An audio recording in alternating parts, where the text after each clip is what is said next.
Okay, maybe you can help me work through this idea. I have an idea. I have a thought as to how to do this. You know, the push-pull thing, the release of the fingers. You know, we have this thing here, but it wants to go back, but I'm stopping it from bouncing. Look, it bounces on its own just fine. I'm just dribbling the stick, basically. But when I do this, I'm like locking it down. I'm stopping the stick. So, but if I were to leave my hand in place, then if it's going to go back, that means that my fingers opened up to allow it to go back, right? Because right when I hit, boom, my hand is closed. Right at the contact point of anything any percussionist is ever doing, like bam, that's the end point. No percussionist ever hits anything like this. Right? That's the destination of this. Like boom, hand is locked on it. But now we have the discussion of rebound, of the stick bouncing around.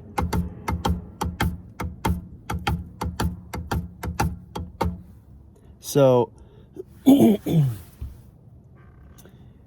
yeah, help me work through this idea. I have a thought on how the element of fingers letting go and the contribution of the fingers, as demonstrated here, letting go, like I hit here, boom, and that ends. But then this wants to go this way because of the bounce, right? But then I allow this to open. Watch. So I'll actually close it first, like I'll keep it from bouncing. Okay, now. That wasn't a very good hit. I hit too much up on the shoulder. Do it again. And then slow motion. Right? Fast motion. And then boom, and then from here, then I can just launch that thing forward again for a whole nother hit.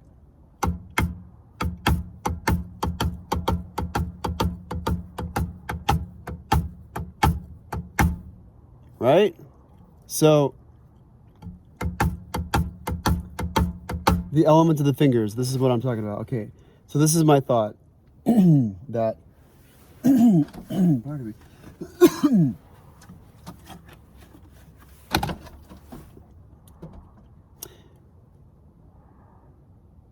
Okay.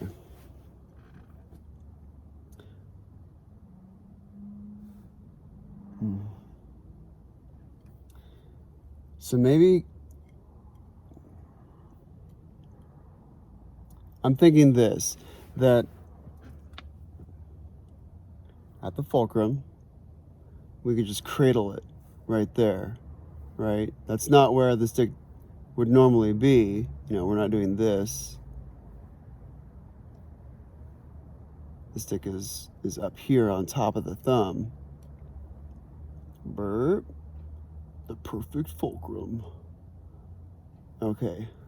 Meaning, oh, by the way, beginners do this. You see that? Let me do it again. Proper, improper. Yes. Oh my God, kill me. Okay, do this. This is what I do with students all the time. I say, hey kid, give me your finger. And then I say, okay, now pretend your finger is, let's see if I can go down the barrel here, like the stick orientation before. Okay, the stick, okay, the kid's finger, and then I, let's turn it a little bit. So, well, actually, whatever. And so here comes the proper fulcrum. But what I do is I start off doing the improper fulcrum. You know, there's lots of ways a fulcrum can be improper. This is one of them. And And then you do this. You try to squeeze that kid's finger, and I'm crushing as hard as my right clench will go. But now it's becoming a this motion, right? It's a this muscle thing, like, you know, there's my drummer's muscle right there.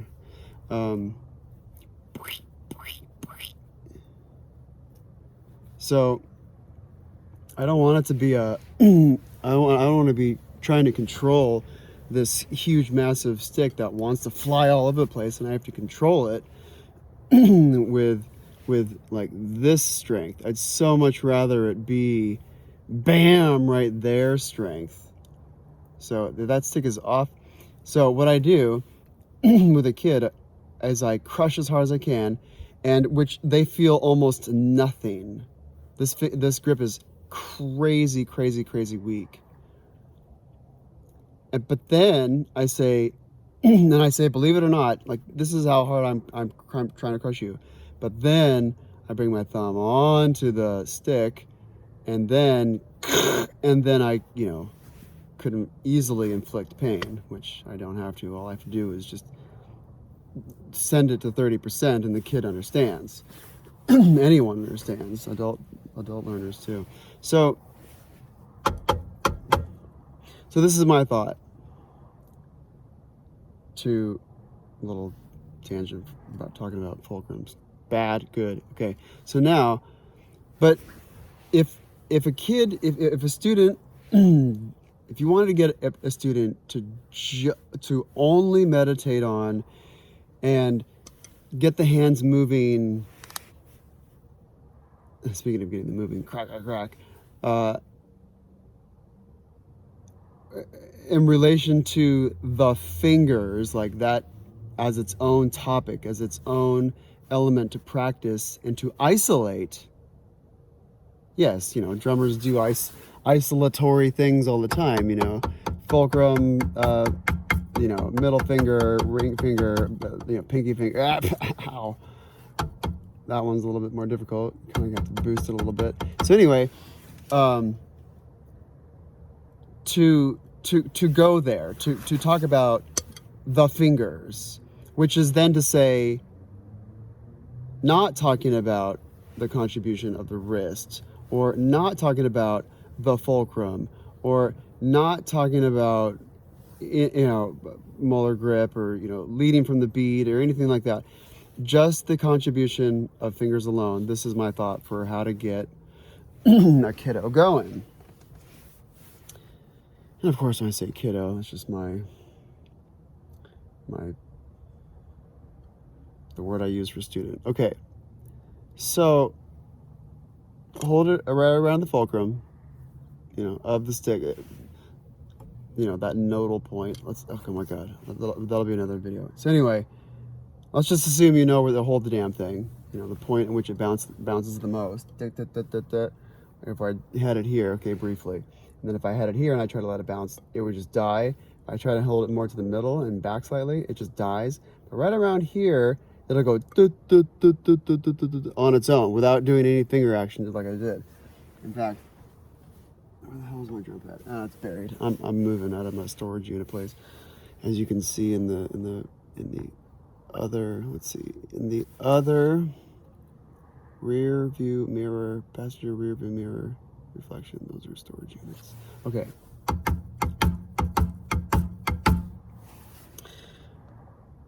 Yeah, I don't think I even know where the other stick is, which, by the way, is a cardinal sin. No, here it is. So, fingers. Have the kiddo do this. Fulcrum. And then hitting something on the side. I'm sitting here with my steering wheel, and I was just like doing that. And thinking, oh, that's kind of nice, because, so now check this out. If you hold the stick from underneath, as opposed to, you know, when you're in the position, you're holding it hand on top. If you think hand on bottom, cradling it, and then put it there between the thumb and you know, the Mariana Trench of your thumb and your finger there, and and then just do this and have it be a radius thing, like you're turning your whole arm. Choo, choo, choo, choo. So do that. Have them do that, or do this yourself. Even if you're a Whistle and Dixie pro, I think this might be an interesting thing to noodle around with. So I'm not actively doing the fingers yet. I'm just turning. I'm just allowing the stick to go with me. Like I have it pinched there and it's flat against my hand. So, and then just a turn. But then this graduates to letting go a little bit more, and then using those fingers that they're gonna move the same way as the drummer does it, but it's just, you know, the hand is flipped a different direction.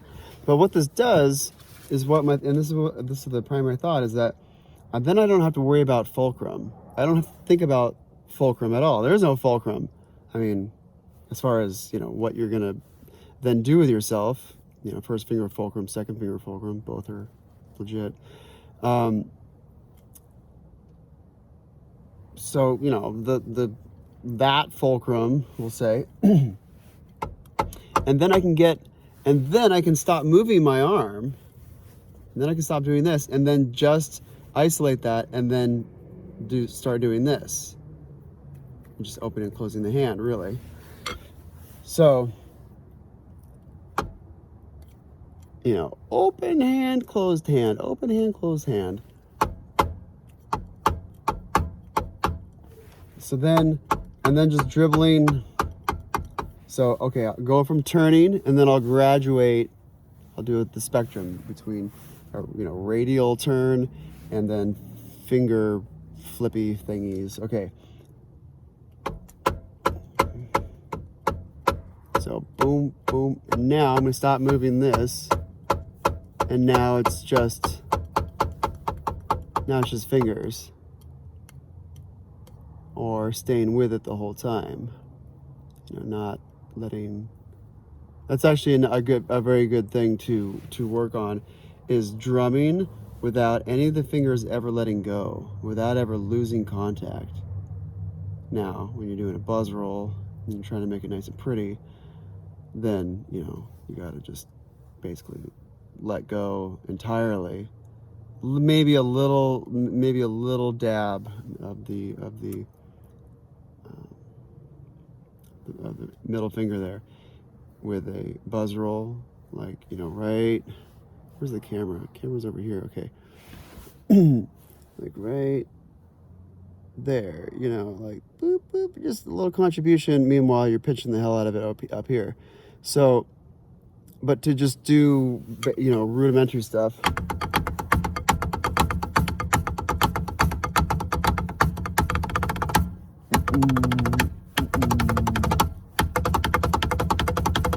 So, then working on not letting that actually go. Like not letting the fingers pop off. So let me actively think about that.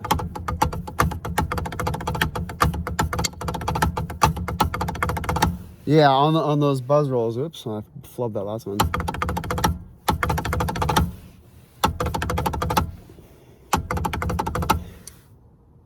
Yeah, even on an open stroke roll, you gotta, like, I think my pinky is definitely departing, but it's still a good thing to just do anyway. Like, okay, I'll do an open stroke roll, but definitely not let it go. It'll probably sound like shit. Yeah, well, now if I'm in a slower tempo, you know, then that's super easy to just not let go, because really I'm just sticking each of those 1 2 1 2 1 2. But when I'm trying to let it bounce, you know, 1 2 1 2 1 2 1 2 1 2. Here's a really slow bounce.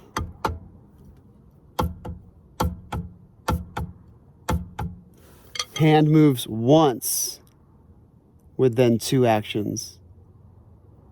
Hand moves once versus hand moves twice. 1, 2. 1, 2, 1, 2. 1, 2, 1, 2, 1, 2, 1, 2. There's no bounce there. That's just 2 deliberate 1, 2. But now I'll do the bounce, and notice that this just goes once, and it just stays down, doesn't do any flippies. It just goes once. You know, and I'll try to give you a...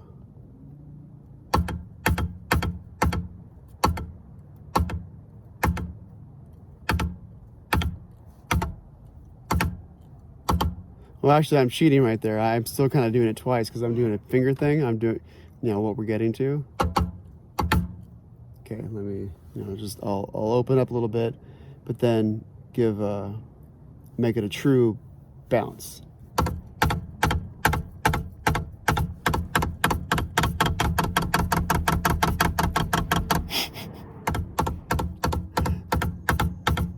Bounce, bounce, bounce, bounce, bounce. Right? If I go too slow, then I kind of lose the ability to control it. Blah, blah.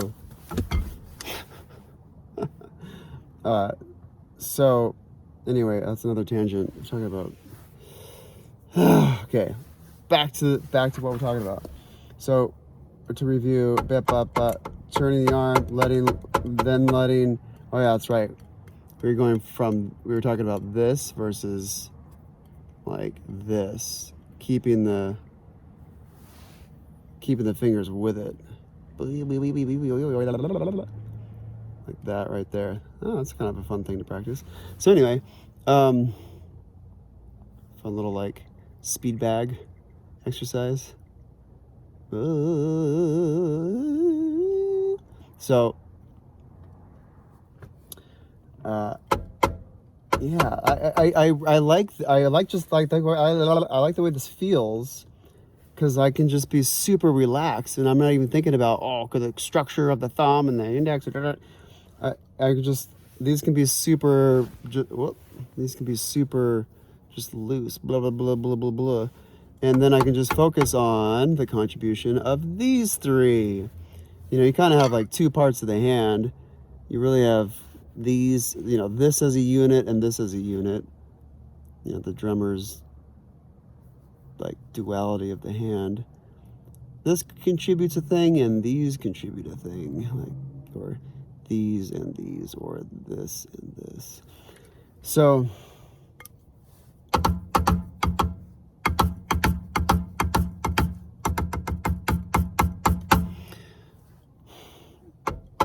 it can just be cradled there. It can just be floppy and loose and nice. And then super isolatory, is that even a word? It is now, because you know what I meant. So, boop, boop, boop, boop, boop. Okay, now let's keep the fingers on there while we do this. You know, we could just do it in the air, or we could actually hit something.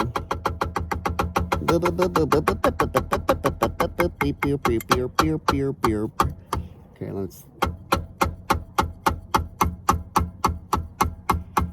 See, now my fingers are staying with it the whole time. Let's see. You know, my fingers, look right here. None of this is leaving the stick the whole time. It's just, whee! You know, it's like a kid on a swing. The kid never leaves the swing, right? Unless they deliberately catapult themselves off the front of it, or on the back of it inadvertently. Ooh. I remember doing that in grammar school, in grade school. What do you call it? Elementary school. You know, just like my friend Alex and I would have like challenges to see who could like get themselves going the highest, and then go wham and just jumping right off the top. Man, one time I caught some serious air, and I was like, I had that like oh shit moment. Yeah, as a fourth grader. So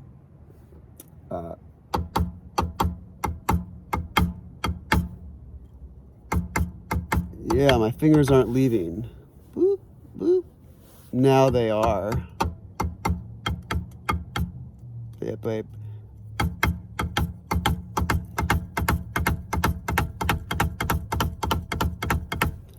So this graduation into this, and then you can like have the student isolate fingers, and it's just an easy thing because I don't have to nothing is being flexed here, and except maybe a little bit of pinch, but it's isolatory. Let's just go with that. We'll make ourselves sound fancy. Isolating the contribution of these three fingers. La la la la la la la la. Wait. Does anyone in the world, does any culture use this when they mean three? Oh yeah, give me three of those. Or, because the way we do it is, hey, give me three of those. In, places like Germany, they do it this. Hey, give me three of those. But does anyone do this? I've seen people do this, but I don't think it's like a thing or like an accepted. Yeah, give me three of those. Yeah, give me three. I think it's more like it's just like a slang. But do people? Yeah, this is more like a slang three.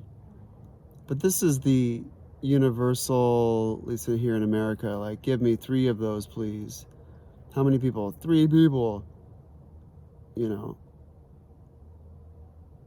I peoples? I didn't say people in German. But does anyone do this as far as like the way that they do it? Like, boom, this means three. That'd be weird if like that meant two, because that's just difficult. I can do it with my left hand.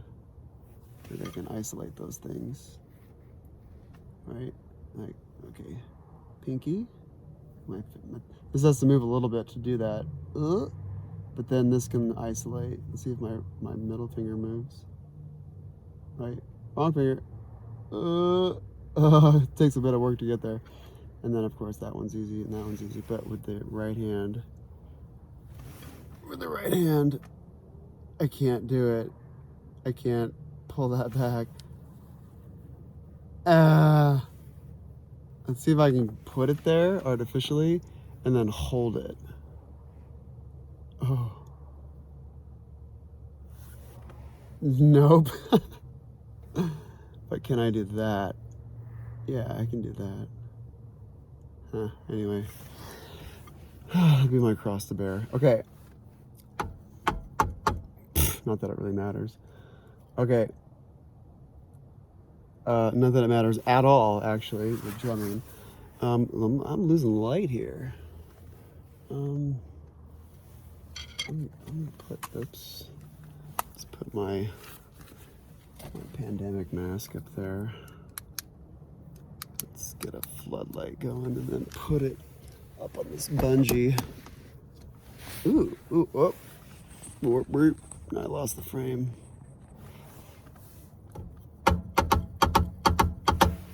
Let's go a little bit over.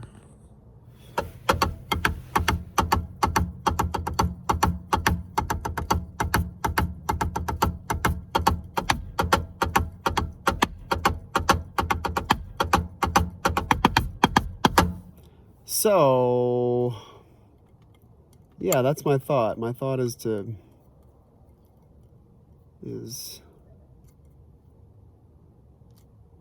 like, how do you, like, what's a method?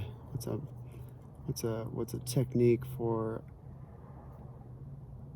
practicing the finger work here? What are some exercises that are specifically for that? Now there are these things, we can do that upright, but now we have the fulcrum involved. So if we could just do finger exercises that were all by themselves and no other elements, you get it.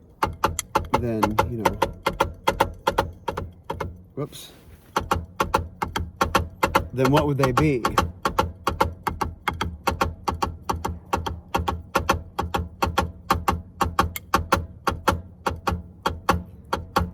All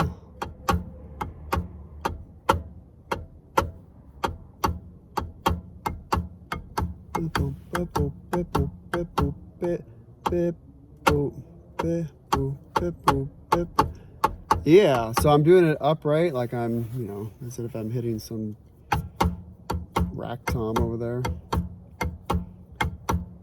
meaning that my surface is here in my face as opposed to, like, you know, down, hitting this way.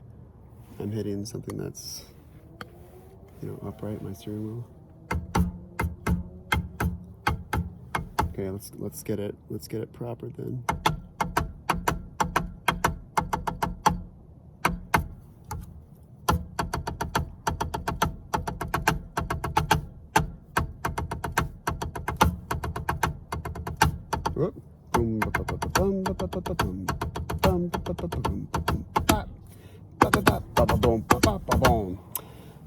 So yeah, you get it. I think maybe now I will make a second video and turn it into like a 90-second thing. Like, I'll say that this is the long version, or like whatever I'm gonna name it. You know, naming the video short version, name of the video long version. Okay.